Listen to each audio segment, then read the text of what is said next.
हाय। कल हमने प्रोजेक्शन के बारे में समझा था। एक लास्ट एग्जांपल और देखते हैं। एक लेडी को पता चलता है कि उसको कैंसर है और उसके पास बस कुछ मंथ्स बाकी हैं, फ्यू मंथ्स बचे हुए हैं। फिर उसकी डेथ हो जाएगी।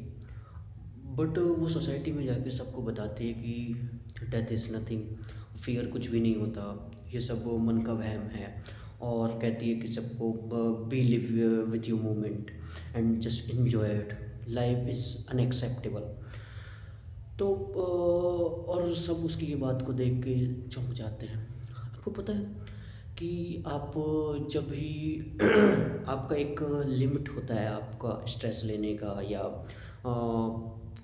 डिप्रेस होने का या फिर किसी चीज़ को मतलब एक लिमिट तक, एक बाउंड्री तक फेस करने का। आपको पता है जब भी आप अचानक से कुछ उस लेवल से थोड़ा ऊपर जाते हो, कुछ ज़्यादा ही आपको एग्रेशन हो या फेलियर हो या कुछ भी हो लाइफ में, नथिंग, आप एक अपने उस चाइल्डहुड में पहुंच जाते हो। चाइल्डहुड मीन्स उस चाइल्डहुड में, उस जोन में पहुंच जाते हो जब आप बचपन में लिमिटेड टॉय से या लिमिटेड टॉय ना भी हों तब भी आप बिल्कुल इंजॉय करते थे। आप अपनी लाइफ एक नंबर जिया करते थे without anything. If you have something या don't have something, you live the moment. और आपको लगता है वही सही था और आप अपने इस वे में पहुंच के आप अपने उस डिप्रेशन को थोड़ा सा ओवरकम करते हो, क्योंकि उस टाइम पे आपसे वो जो आपके आसपास जो चीज़ें चल रही होती है वो आपसे हैंडल नहीं हो रही होती। वैसे ही एक जस्ट एग्जांपल के थ्रू मैं समझाता हूँ कि एक बार एक किसी कंपनी के मालिक पर टैक्स में हेर फेर करने की वजह से उस पर एक इंक्वायरी बैठती है, इंक्वायरी कमेटी बैठती है। जब वो उस कंपनी का मैनेजर अपने बॉस को ये बात बताता है तो जो बॉस होता है वो उस पर भड़क जाता है कि ऐसे नहीं हो सकता, ऐसे कैसे हो सकता है। और मैंने तुमसे कहा था कि सही से करना, जिससे कुछ को किसी को पता ना चले टैक्स के बारे में, तुमने क्या किया। अब मेरे जो कंपनी है उसका नाम ख़राब हो जाएगा। जो न्यूज़ चैनल वगैरह वाले हैं उसको मतलब कि टॉप से टॉप 10 में से जीरो पर ला के खड़ा कर देंगे, ये सब तुम्हारी वजह से हुआ है। और ये सब उसको ह्यूमिलिएट करता है और फेलियर की डर से बहुत अग्रेसिव हो जाता है और अपने ज़ोर ज़ोर से अपने हाथों को उस बेंच पे मारता है, जैसे बचपन में कभी हम लड़ाई के वक्त या किसी और, जबकि हमें पता है कि हम बच्चे नहीं, हम बच्चे वाली हरकतें, उसे भी पता है कि वो बच्चे वाली हरकतें कर रहा है, लेकिन इन सडन केस वो रियलाइज़ नहीं कर पा रहा क्योंकि उस रियलाइज जोन में नहीं है, वो पहुंच गया है अपने चाइल्डहुड जोन में। जब उसे लगता है कि वही सही था, किसी से अगर मैं लड़ रहा हूँ तो लड़ना भी सही है, बिकॉज आई एम, क्योंकि मैं खुद से लड़ रहा हूँ, लेकिन कंपेयर हम करते हैं कि यार मैं अच्छा कर रहा हूँ।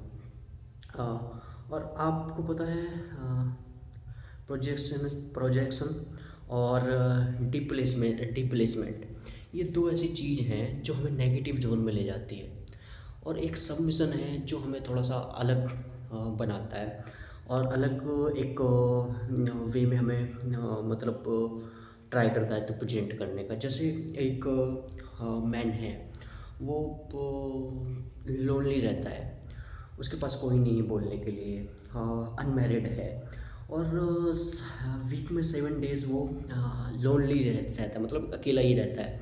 उसके पेरेंट्स भी उसके साथ में नहीं रहते, उसका कोई नहीं है, वो अकेला रहता है। अब वो चाहे तो इसको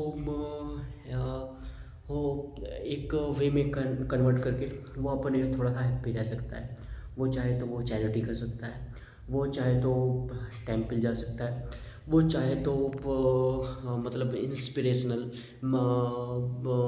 स्पिरिचुअल मॉन्क से मिल सकता है, उनसे लाइफ से रिलेटेड कुछ थॉट्स एंड लाइफ से रिलेटेड कॉन्सेप्ट जिनको वो फॉलो कर रहे हैं और मैं कैसे उनको फॉलो कर सकूँ, उनके बारे में सीख सकता है और जिससे वो हैप्पी रह सकता है।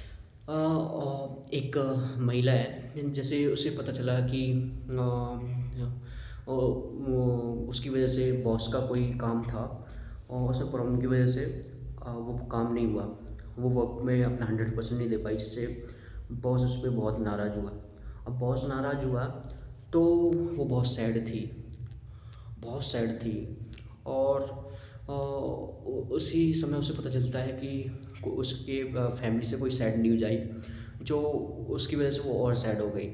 बट जैसे जैसे वो घर गई, घर पहुंचने के बाद पता नहीं वो उसका सैडनेस और उसका जो मूड स्विंग्स पता नहीं कहाँ गए, और उसके दिमाग में आया कि चलो आज सफाई करते हैं। और जैसे ही उसने सफाई करने का कहा, तो बहुत हद से पूरी सफाई करनी है, घर की चारों ओर से सफाई करनी है। अगर 3 BHK है तो 3 BHK को पूरा साफ साफ करना है, 3 बेडरूम भी करना है, किचन भी करना है, हॉल भी करना है। और जैसे ही उसने कहा, सोचा वो सफाई करती रही करती रही करती रही, उसका पता नहीं सडन उसका माइंड कब चेंज हो गया, कब उसका जो सैड माइंड था वो कब चेंज हो गया, कब वो एक इंजॉइंग मोमेंट में इंस्पिरेशन और एक मोटिवेशन टाइप में उस रूम की सफाई करने लगी, पता ही नहीं चलता। ये पता हमारे हाथ में है। हम चाहें तो उसको डिप्लेसमेंट और प्लेसमेंट के थ्रू हम अपने आप को जज कर सकते हैं, या ह्यूमिलिएट कर सकते हैं, या दूसरों को ह्यूमिलिएट कर सकते हैं।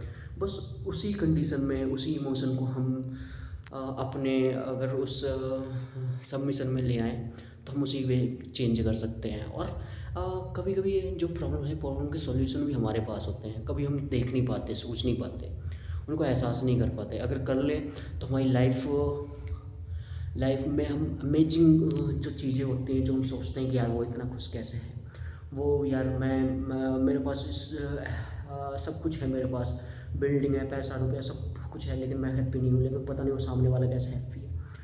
और उसकी हैप्पीनेस को, जबकि उसकी हैप्पीनेस का जो राज है वो यही होता है। Thank you.